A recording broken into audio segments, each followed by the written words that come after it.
So basically, going to another country, going to a different zone, going to some place that is either more advanced or in disadvantage to where you live provides a pretty good benefit. It's like seeing the future. So came back, opened a business, security business, and that business looked like it had all the preventive measures that you needed. Was I a psychic? Was my IQ very high? No. I just wanted to go learn the business elsewhere when I knew that because being so close, we were going to get affected. And those things that I saw, those ways of society, were eventually going to come into California. Now, I look pretty smart, and I look pretty much a good businessman. It's a matter of knowledge. It's a matter of you moving around and finding what's going to happen to you when it's happening to somebody else, maybe miles and thousands of miles away from you. And I'm not saying that you have to go out and travel the world. Most people can't do that. But preventive measures come out of knowledge that you acquire in a place where it's already happening. Most of my businesses, when I wanted to establish a business in Europe, I established an office in a place called Ceuta, which is by the Mediterranean Sea in Africa. Why there? Because it's only 14 square miles, I think it is, or maybe a little more, I have no idea, of a piece of Spain in the continent of Africa. So before I moved to do business in Spain, I opened the business as close as I could to Europe. I learned everything that was happening, everything that was going to happen to Europe, everything coming from Africa into Europe, and then I went and opened business in Europe. Everywhere I went, I did the same thing. Acquire the knowledge that I needed to come into the market with a business that will offer preventive measures. Preventive measures. There's nothing better.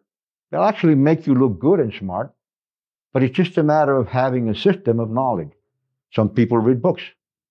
Some people now research on the internet. Some people like to go and watch videos. Great. Well, in my case, I decided to go live it first, do it myself, make the mistakes I needed to make in a place that were cheaper and easier, and it wasn't going to affect my life that badly, and then come in where I wanted to come in and take the big risk, knowing that I've gone through them already, pretty much found a solution and solved them, and now I can offer people a business that will not only offer preventive measures, but will also give them a solution. You see, it's something I've done all my life, up to today. Now, how do I prevent getting hacked on the internet? How do I prevent that when I use the internet, none of my private information goes out to the hands of somebody else? Besides being careless, which is the worst thing you can do, besides being not knowledgeable, to not say something else, which is the worst thing you can do, and besides not paying attention to advice some people might give you. Now, this is a principle that I've used all the way up to today. You see, when you go on the internet, yes, some of the things are going to be risky. Most of them are not. But as I said in other webinars or videos, it doesn't matter. They're not looking for you. It's still pretty safe. And it's not about being safe or not. It's about your privacy. Yes, I can sit here for hours and hours and hours and tell you all the risks, but I'll do the same thing, and I'm still doing the same thing I used to do when I opened my businesses. I take preventive measures. So we've created an app that'll let you go and share information on the internet completely invisible. And let me give you an example. There's a pretty dangerous neighborhood, a couple of blocks from where you live, that you have to go through to get to work. Now, would you worry about how dangerous that neighborhood is if I can make you invisible? So every time you walk or drive through that neighborhood, nobody will see you. If nobody can see you, nobody can harm you. They wouldn't even know you're there. You could go right through whatever amount of blocks that neighborhood covers and be completely and absolutely safe. Why? Because you took preventive measures. You are somebody who is knowledgeable first about the dangers of the neighborhood and decided there's many dangers for me in that neighborhood. What is the best thing I can do? Well, the best thing you can do, if it's godly possible, would become invisible like in the movies and go walk right through the neighborhood.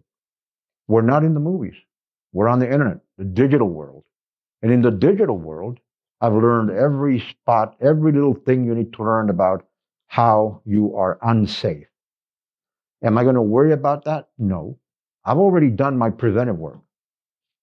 All I did now, our group, it's not me, our group, we create an application that makes you invisible, makes your files invisible, your name invisible, your private information invisible. And you can travel all over the internet. We'll discuss in another webinar that you will leave no record, no track, where you went, what you sent, and who received it. And who cares now? Who cares about the dangers of the internet? Who cares about the hackers? Who cares about everything that's going to affect your life on the internet? If you're going to be walking through the digital world completely invisible. So again, I apply the principle my father taught me. You don't have a problem to go on the internet. There's absolutely no problem for you to go on the internet. You have a situation to resolve. Go do it. So we did. We created an app that makes me, you, and everybody invisible. The name is up there. You can go on the internet, download it. It's on the Apple Store and Google Play. Completely free. Try it out. There's also a user manual information video in my profile, in linking. Download and see what that app does. It actually makes you invisible, and it makes your files, your photos, your videos, your chats, your video conferences, everything completely invisible over the internet. So people, stop worrying about the internet. Stop worrying about the hackers and the dangers and the danger of your information. Stop worrying about it and go out and solve it. Go out and get something that will solve that problem. Remember, I'm going to say it again and again and again, like my father said. You do not have a problem. You just have a situation to resolve. So do it. There's plenty of resources out there you could do it with. There's probably somebody else who offers another protection. So do it. Don't get stuck on the problem. Don't get stuck on the fear. Don't get stuck on the idea that there is problems on the internet. Even that there is risk on the internet. You know why? Because there's risk everywhere. There are problems everywhere. So for that matter, like I've said before, just forget of living. Just become something that exists. Don't face the problems. It's okay if it makes you happy to exist. You can do it. Just exist. If you want to live, gotta face the threat. Don't be fearful. Resolve the problem. It actually feels pretty good when you can do that. Trust me. I've done it all my life. And I want to say it again. Am I special? Am I smart? I'm just different. I'm just somebody who took advice from somebody else, in this case was my father, and in my mind set up to say, every time I faced a challenge, this is not a problem. It is a situation to be resolved. That is the exact translation of what my father said. It is not a problem. It is just a situation to be resolved. So you do it. It is not a secret. It's something I want to share. I'm passionate about educating people and sharing the knowledge. You know, I tell all my fellow CEOs, guys, it's time to go out there. All that 20, 30-year knowledge, people need it out there. Not the statistics, they're all on the internet. Not the facts or irrealities of what's going on. People need a way and a system to face problems. People need information. And I'm not talking about the one in the books. I'm talking about you and me went through while we went up and down in our business life and learned. People need new methods of thinking because the old ones failed.